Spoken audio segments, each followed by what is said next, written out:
शेतकरी मित्रांनो नमस्कार. मी डॉक्टर कृष्णा मधुकर आवारे, श्रीकृष्ण कृषी सल्लागार या यूट्यूब चॅनलवरती सर्व शेतकरी मित्रांचे मनापासून हार्दिक स्वागत करतो. मित्रांनो, आज आपण ढोबळी मिरचीच्या प्लॉटमध्ये आहोत. ढोबळी मिरचीचे प्लॅनिंग अतिशय प्रॉपर आहे. मात्र यावर्षी आपल्याला माहिती आहे सूर्यप्रकाश जे की उन्हाची तीव्रता ही मोठ्या प्रमाणामध्ये होते आणि ढोबळी मिरची पीक हे असं आहे की साधारणपणे टेम्परेचर 36 डिग्री सेल्सिअसच्या वरती त्याच्या प्रॉपर ग्रोथसाठी नको आहे. पण अजूनही आपण बघतोय की साधारणपणे टेम्परेचर हे 40-42पर्यंत किंवा एक 38 डिग्री सेल्सिअसपर्यंत टेम्परेचर आत्ता ज्या प्लॉटमध्ये आहे तिथले आहे. मिरचीवरील व्हायरसेस असतील, चुरडामुरडा डिसीजेस असतील किंवा चुरडामुरडा रोग व्हायरस असेल, मोझॅक असेल, इव्हन तुमचं थ्रिप्स असेल, ह्या ज्या काही कामगती आहेत सुरुवातीपासून बेसिकपासून आता आपण बघा की फार्मरला सांगितलेले होते की तुम्ही जो काही खालचा स्पेस आहे तो तुम्हाला थोडाफार जर चांगला मोकळा ठेवता आला 2 फुटावरती प्लॅनिंग करा. 2 फुटावरती पूर्णपणे प्लॅनिंग केली, प्लांटेशन केली. आत्तापर्यंत तोडे साधारणपणे 12 ते 13 तोडे ह्या प्लॉटचे होऊन गेलेले आहेत. आत्ता फ्लश पूर्णपणे थांबलेला आहे कारण मी सांगितलं तो प्रॉपर मिरचीमध्ये स्टोरेज होऊन द्या. जो काही मधला रेस्टिंग पिरियड आहे तो रेस्टिंग पिरियड थोडा वाढवा आणि रेस्टिंग पिरियडनंतरून तुम्ही मिरचीला जसं तुमच्या पद्धतीने परत ग्रोथवरती नेता येईल किंवा फ्लावरिंगकडे नेता येईल, रिप्रोडक्टिव्हकडे नेता येईल तर अशा स्वरूपाचे नियोजन करा. आत्ता आपण काय केले होते, रेस्टिंग पिरियडमध्ये मिरचीला अन्नद्रव्य देत असताना 60चं ॲप्लिकेशन, 05234चे ॲप्लिकेशन, 04247चे ॲप्लिकेशन असे ॲप्लिकेशन मोठ्या प्रमाणात वाढवलेले होते.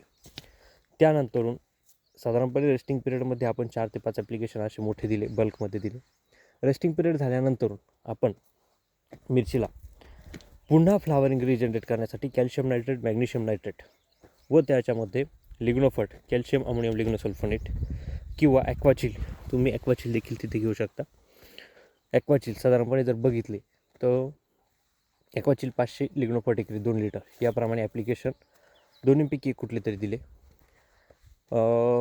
फार्मरच्या ज्यावेळेस ॲप्लिकेशन दिल्यानंतर आता आपण बघतोय की अशा प्रकारचे नवीन आपल्याला मगर प्लॉटवरती बघायला दिसते आणि आता ह्या मगरीमधून पुढे भविष्यामध्ये फुलकळी चांगली लागणार आहे. जोपर्यंत फुलकळी तुम्हाला चांगली बऱ्यापैकी उमलत नाही किंवा उमलताना दिसते अशा पिरियडमध्ये चांगल्या कीटकनाशकांची फवारणी तर करून घ्यायची आहे.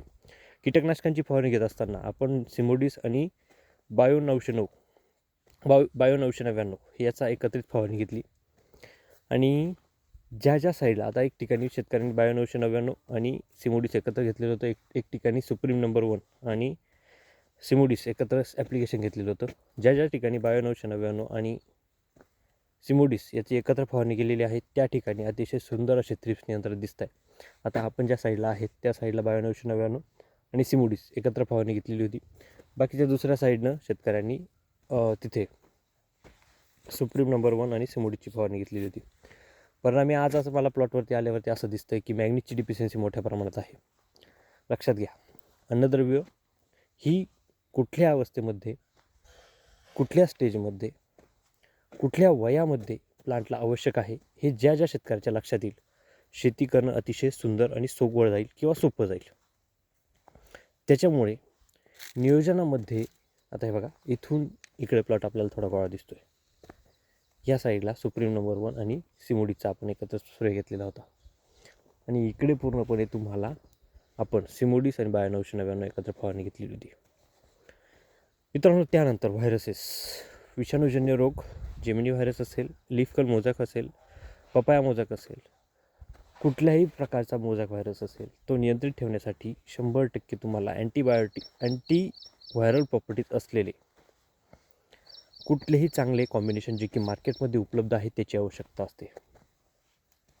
अनेक कॉम्बिनेशन आपण तयार करून देत असतो. मात्र लक्षात घ्या, अर्थोसॅलिसिक ॲसिड जे की अर्थोसिल या नावाने मार्केटमध्ये, डॉक्टर अर्थोसिल नावाने मार्केटमध्ये प्रचलित आहे.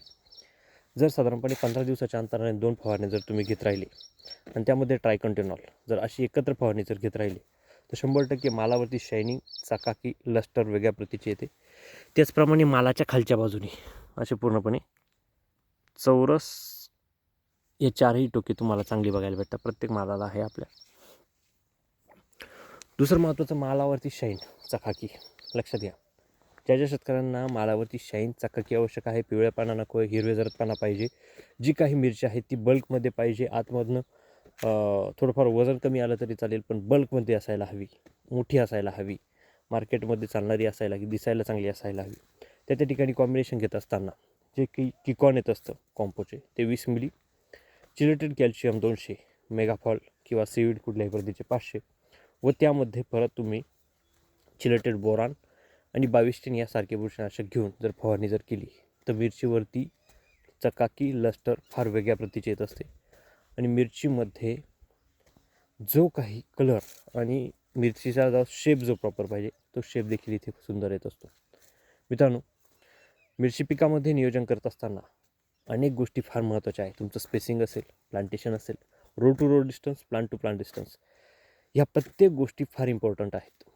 मात्र ज्या शेतकऱ्यांना सुरुवातीपासून मिरची पिकामध्ये उत्पादन चांगलं घ्यायचं आहे त्यांनी आजच श्रीकृष्ण कृषी सल्लागारकडे प्लॉट रजिस्टर करून घ्या. ऑनलाईन रजिस्ट्रेशनची फी फारशी आपण ठेवलेली नाही आहेत. मात्र ज्यावेळेस ऑफलाईनची फी मिरची पिकामध्ये आपण ज्यावेळेस घेत असतो ती डिस्टन्सवरती अवलंबून असते, किती लांब प्लॉट आहे त्यावरती अवलंबून असते. मित्रांनो, व्हिडिओ कसा वाटला हे नक्कीच कळवा व जे काय आपलं इंस्टाग्राम पेज आहे डॉक्टर कृष्णा आवारे याला नक्कीच तुम्ही फॉलो करा आणि श्रीकृष्ण कृषी सल्लागार या यूट्यूब चॅनलवरती भेट देऊन आपल्या चॅनलला सबस्क्राईब करा व जर शेतीविषयी काही माहिती हवी असेल तर नक्कीच कमेंट बॉक्समध्ये विचारा. चला तर मग शेतकरी मित्रांनो, धन्यवाद.